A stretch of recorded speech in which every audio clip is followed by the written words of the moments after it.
Oke, assalamualaikum warahmatullahi wabarakatuh.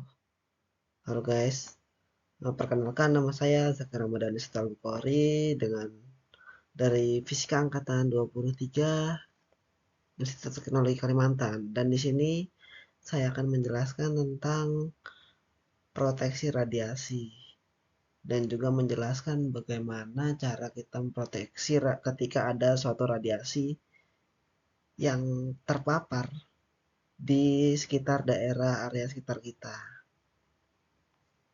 Oke. Tapi sebelum itu, marilah kita mengetahui apa sih itu sebenarnya radiasi. Nah, di sini ada radiasi adalah pelepasan energi dalam bentuk partikel atau gelombang elektromagnetik yang dapat melewati materi. Ya, jadi kurang lebih radiasi adalah pelepasan suatu energi dalam bentuk partikel-partikel yang kecil atau gelombang elektromagnetik yang dia itu dapat melewati materi-materi apa aja. Nah, selanjutnya ada jenis-jenis dari radiasi. Nah, jadi radiasi itu dapat diklasifikasikan menjadi 4. Nah, yang pertama di sini ada yang namanya radiasi alfa. Ya, dia kurang lebih agak tipis gini ya. Yang kedua ada beta, yang ketiga itu gamma, dan yang keempat itu adalah neutron. Ya, dari radiasi sini yang paling besar adalah neutron. Ya, kalau kita urutkan yang pertama itu radiasi alfa, baru radiasi beta, terus radiasi gamma dan radiasi neutron. Nah, ini tipe utamanya tuh dari beberapa radiasi ini ada yang bisa diionisasikan. Ya, itu bisa dibilang itu dia itu mampu atau dapat melepaskan suatu elektron dari ya suatu melepaskan suatu molekul atom dan dia itu atomnya itu bisa saja tidak dapat beregenerasi kembali atau tidak dapat sudah terpecah dari lingkaran atau lintasannya itu. Jadi sekali ketabrak, suatu atom tersebut ketabrak oleh radiasi itu, dia itu akan berpindah dan keluar dari lintasannya dan tidak dapat kembali lagi. Dan non ionisasi itu ya kebalikannya dari ionisasi ya. Dia itu tidak dapat melepaskan elektron dari atom-atom molekulnya. Nah, salah satunya itu yang bisa dibilang ini yang dapat mengionisasi itu semua ya bisa dibilang. Sinar alfa, sinar beta, sinar gamma, dan sinar X. Nah, di sini juga terdapat ada beberapa interaksi. Yang pertama, ionisasi yang tadi ya. Selanjutnya sekarang kita ke eksitasi. Nah, eksitasi dia itu kurang lebih mirip kayak ionisasi, tapi bedanya eksitasi itu cuma dapat melempar atom atau elektron yang tadi yang bertabrakan, menumbuk itu di keadaan terluarnya aja. Jadi itu cuma dapat berpindah. Dia itu ada beberapa kulit. Nah, misalkan kulit 1, 2, 3. Nah, ketika kulit 2 terlempar, maka dia itu akan mengisi kulit ketiga. Kulit yang lebih tinggi energinya lagi. Nah, kalau yang untuk energi lebih rendah itu biasanya jarang terjadi, teman-teman. Kalau untuk yang dari kulit energi tinggi ke rendah itu agak jarang.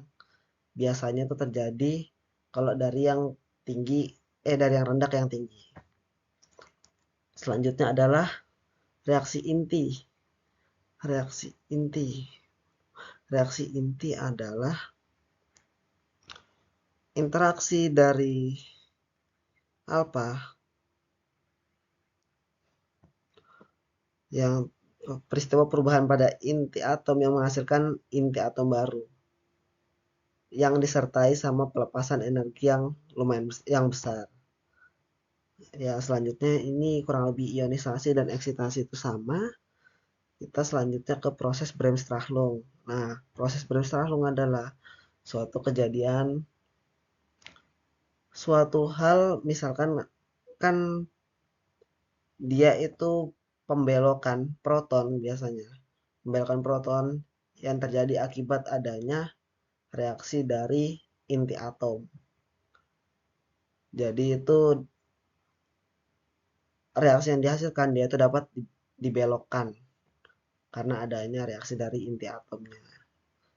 Selanjutnya ada efek fotolistrik dan efek Compton. Nah, efek fotolistrik adalah peristiwa di mana elektronnya itu terlepas di suatu materi akibat adanya penyerapan radiasi elektromagnetik. Contohnya di sini kan di sinar X atau sinar gamma yang sinarnya itu besar. Nah, selanjutnya efek Compton.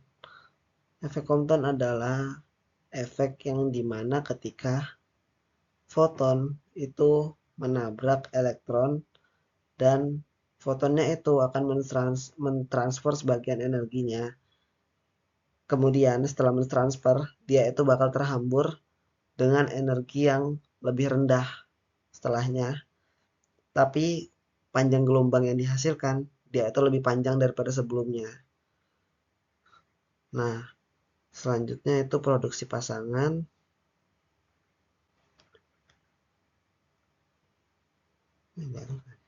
Produksi pasangan itu ketika foton yang berenerginya lebih tinggi, nah dia itu dapat menghilang di dekat inti atom dan mengubah energinya dia itu menjadi materi-materi baru dan menciptakan partikel dan antipartikel di sekitarnya yang terdiri dari elektron sama positron. Dan di sini ada proses tumpukan untuk neutron, proses tumpukan elastis, tak elastis, sama reaksi inti. Lanjut. Nah, setelah kita tahu latar belakangnya, sekarang apa sih tujuan sebenarnya dari proteksi ini? Kegunaannya apa sih? Nah, yang pertama itu untuk mencegah efek deterministik. Biasanya efek deterministik itu adalah efek yang biasanya terjadi setelah adanya dosis tinggi. Jadi bisa dibilang itu kalau efek deterministik itu efek yang kadang dia itu terjadinya tidak instan, membutuhkan waktu. Ketika terjadi dosis tinggi. Selanjutnya juga dapat mengurangi resiko dari efek stokastik.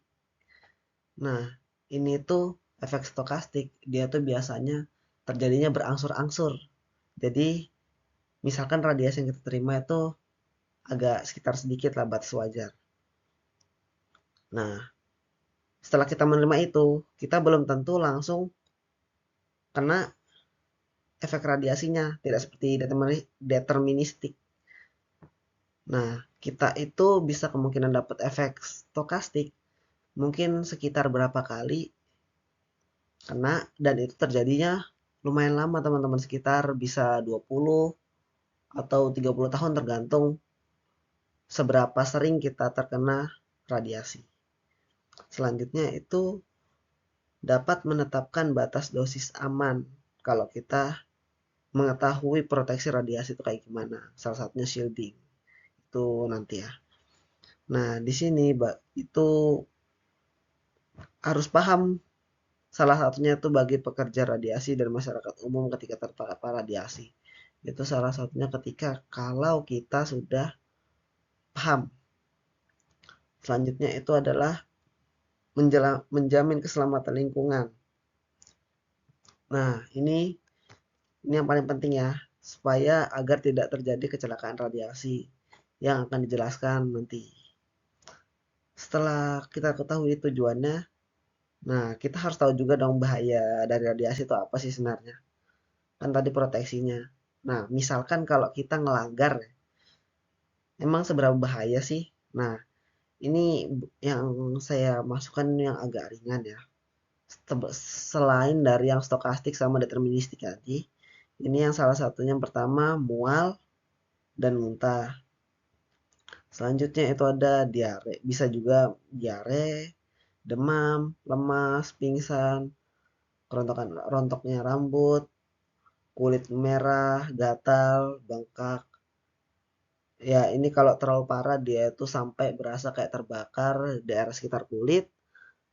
Dan ini kalau main parah dia bakal kejang-kejang. Nah, potensi radiasi yang sangat rentan biasanya tuh terjadi pada anak-anak dan wanita hamil. Nah, kenapa di sini saya memasukkan em, menjaga radiasinya? Nah, karena mereka yang lebih sering terpapar radiasi, jadi mereka juga bisa rentan. Walaupun untuk dosisnya itu lebih tinggi dibandingkan sama masyarakat biasa. Lanjut. Ya, ini salah satu radiasi, salah satu kecelakaan radiasi yang ada di Indonesia yang yaitu ada di Cikande. Dia ini di bagian pabrik industri pabrik logam. Yang pertama di sini ya ini salah satu penanganannya ini sudah ditaruh radioisotop CS137 ya di sini. Kasus Cikande yang terjadi di kejadian kontaminasi material radioaktif cesium-137, Badan Pengawas menemukan bahwa kandungan radioaktif cesium-137 bersumber dari tempat pengumpulan logam dan serbuk logam atau logam ilegal yang terjadi di kawasan Serang industri Cikande, Serang, Banten. Ya, di sini salah satunya ini sudah diamankan ya untuk cesiumnya dan taruh dalam drum. Dan ini juga penutupan daerah pabrik logam yang ada di Cikande. Nah, ini juga salah satunya itu penutupan lokasi daerah sekitar pabrik itu tadi. Yang termasuk di daerah zona merah sekitar mungkin 10 meteran dari daerah pabrik sini. Kalau bisa harus lebih jauh lagi. Nah, salah satu solusinya dari kejadian tersebut, karena kan tadi sudah terjadi, solusi yang dapat yang bakal yang harus kita lakuin adalah yang pertama itu seperti yang tadi digambar itu isolasi area dan evakuasi. Nah, tadi itu pemerintah daerah atau DPRD bersama Bapeten dan BPD juga itu mereka melakukan evakuasi sementara bagi warga yang tinggal sangat dekat dengan sumber paparan yang di daerah zona merah tadi. Selanjutnya itu adalah dekontaminasi dan pengangkatan sumber radioaktif dengan cara kita melakukan dokumentasi tanah dan pengangkatan sumber radiasi oleh tim Bapeten dan Batan. Ya, itu untuk tanah itu harus kita dekontaminasi lagi karena kan itu sudah tanahnya itu sudah tersentuh dengan cesium. Ditakutkan kalau tidak kita dekontaminasi ya atau sterilkan itu, ditakutkan di tanahnya itu masih terdapat radiasi yang terkandung di dalam tanah itu. Selanjutnya adalah pemasangan shielding. Ya, ini salah satu solusi yang harusnya dilakuin ya. Itu memasang shielding ya itu karena kan tadi cesium 137 itu termasuk dalam radiasi beta dan juga gamma. Maka salah satu yang tepat adalah dengan cara kita memasang shielding beton atau kalau bisa timbal. Tapi timbal itu tidak baik karena mengandung racun yang lumayan berbahaya jika dihirup oleh tubuh. Selanjutnya adalah pemantauan kesehatan. Nah, dikarenakan tadi kan terdapat beberapa warga yang masih belum sempat yang di area sekitar situ kan masih belum terlalu cepat ya untuk dievakuasi dan juga di daerah yang agak jauh tuh kemungkinan bakal terpapar juga kan. Nah, maka dari pemerintah sana juga itu melakukan pencatatan dosimetri terhadap warga dan petugas.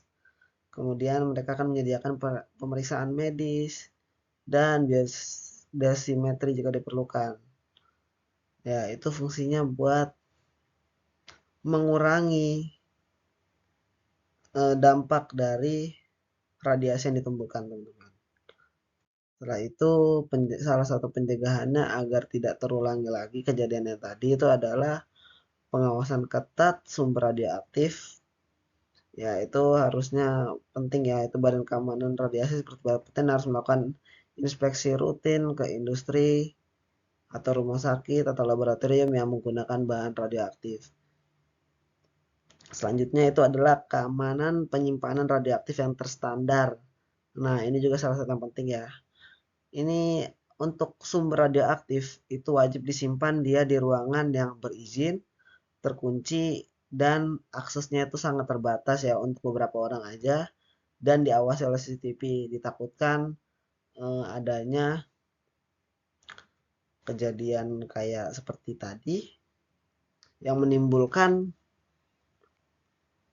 kerugian dari beberapa pihak ya. Dari seluruh pihak malah bisa bilang. Jadi yang rugi itu bukan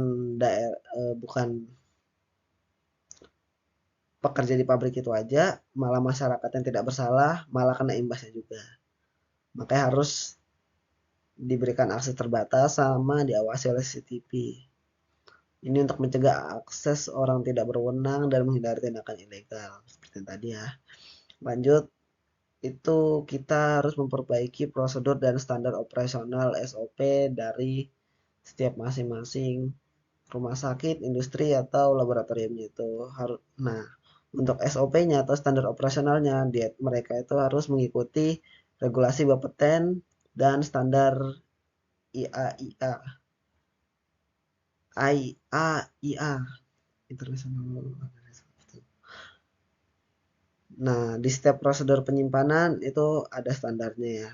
Untuk pemakaian, transportasi, hingga pembuangan sumber radioaktif itu harus ditinjau ulang secara berkala agar tetap relevan dan aman. Nah, yang terakhir itu ini paling penting ya, tentang mengedukasi pekerja dan masyarakat. Dan selain itu warga dan pekerja sekitar perlu diedukasi tentang bahaya radiasi, tanda-tanda kontaminasinya itu seperti apa, dan cara melapornya kalau menemukan benda yang mencurigakan seperti cesiumnya tadi.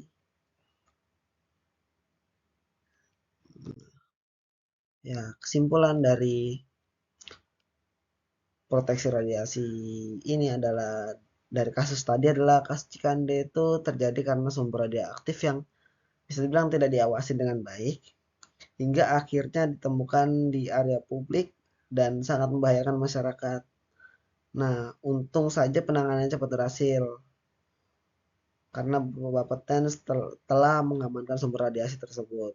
Namun, dari kejadian ini menunjukkan pentingnya peningkatan pengawasan sumber radioaktif, pengelolaan limbah yang benar, edukasi publik, serta penegakan keadilan hukum agar insiden serupa tidak terulang kembali. Oke, semoga pembelajaran dari kasus Cikande ini dapat mendorong semua pihak untuk semakin peduli pada keselamatan radiasi demi terlindungnya masyarakat. Oke, segitu saja. Sekian dari penjelasan saya. Saya ucapkan terima kasih.